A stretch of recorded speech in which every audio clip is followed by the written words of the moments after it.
Del Evangelio según San Marcos. En aquel tiempo Jesús se puso a hablar en parábolas a los sumos sacerdotes, a los escribas y a los ancianos. Un hombre plantó una viña, la rodeó con una cerca, cavó un lagar, construyó la casa del guarda, la arrendó a unos labradores y se marchó de viaje. A su tiempo, envió un criado a los labradores para percibir su tanto del fruto de la viña. Ellos lo agarraron, lo apalearon y lo despidieron con las manos vacías. Les envió otro criado. A éste lo insultaron y lo descalabraron. Envió a otro y lo mataron. Y a otros muchos los apalearon y los mataron. Le quedaba uno, su hijo querido, y lo envió el último pensando que a su hijo lo respetarían. Pero los labradores se dijeron: este es el heredero, venga, lo matamos y será nuestra la herencia. Y agarrándolo lo mataron y lo arrojaron fuera de la viña. ¿Qué hará el dueño de la viña? Acabará con los ladrones y arrendará la viña a otros. ¿No habéis leído aquel texto?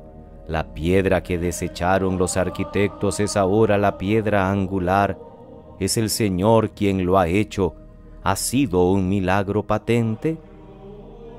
Intentaron echarle mano, porque veían que la parábola iba por ellos, pero temieron a la gente y dejándolo allí se marcharon. Palabra del Señor. Gloria a ti, Señor Jesús. Es lunes de la 9ª semana del tiempo ordinario, queridos hermanos. En la serie de cartas más breves del Nuevo Testamento que estamos leyendo, hoy y mañana escuchamos la segunda de Pedro y después la segunda de Pablo a Timoteo. Esta carta, como decíamos la semana pasada, se atribuye en su título a Pedro, pero tal vez es una paternidad meramente literaria, como se hacía con frecuencia en su tiempo, lo que se llama también pseudonimia, es decir, falso nombre.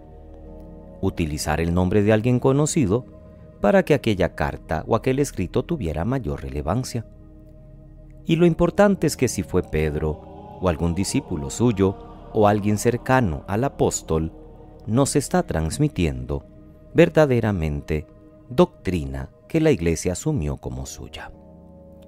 La página de hoy, que es el inicio de la carta, es muy dinámica.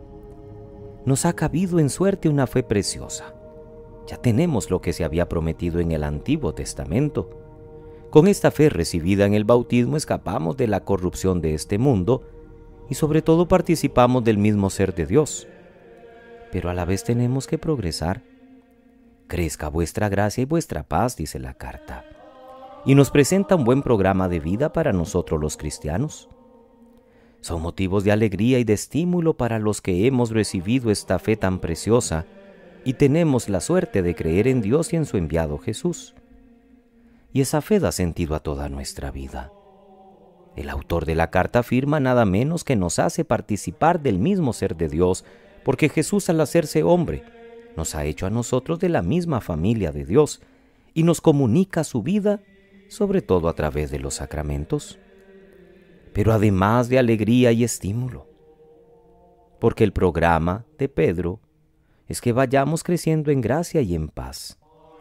Los dones de Dios son gratuitos, pero exigen que correspondamos a ellos con nuestras vidas.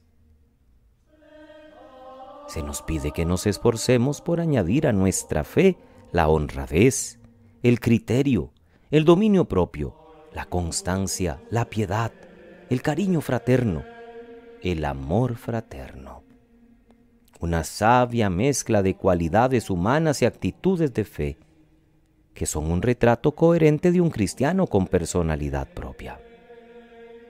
El texto de Marcos en el capítulo 12 nos sigue presentando los últimos días de la vida de Jesús en Jerusalén, con una ruptura creciente con los representantes oficiales de Israel. En verdad aparece Jesús como una persona valiente al dedicar a sus enemigos la parábola de los viñadores, con la que les viene a decir que ya sabe de sus planes para eliminarlo. Ellos desde luego se dan por aludidos porque veían que la parábola iba por ellos. Y la alegoría de la viña aplicada al pueblo de Israel es conocida ya desde Isaías, con su canto de la viña que no daba frutos. Aquí se dramatiza todavía más. Hay rechazo, asesinato, hasta llegar a matar al hijo y heredero del dueño de la viña. Es un drama lo que sucedió con el rechazo de Jesús. Se deshacen del hijo, desprecian la piedra que luego resulta que era la piedra angular, la piedra más importante del edificio. No conocen el tiempo oportuno después de tantos siglos de espera. Pero la pregunta hoy va para nosotros, que quizás no matamos al hijo ni le despreciamos, pero tampoco le seguimos, tal vez con toda la coherencia que merece. ¿Seremos viña que da frutos y frutos que Dios espera? ¿Sabemos darnos cuenta del tiempo oportuno de la gracia, de la ocasión de encuentro salvador que son los sacramentos?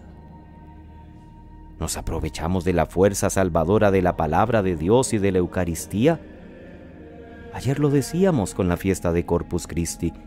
A veces no tenemos conciencia del don tan grande y excelso que podemos aspirar, que podemos tener los cristianos.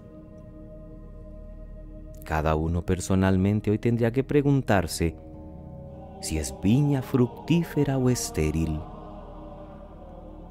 ¿Tendría que pensar Dios en quitarnos el encargo de la viña para pasárselo a otros? ¿Nos estará pasando que como Israel rechazó el tiempo de gracia, así muchos hoy olvidan los valores cristianos que se aprecian en otras culturas y comunidades quizás más jóvenes y dinámicas?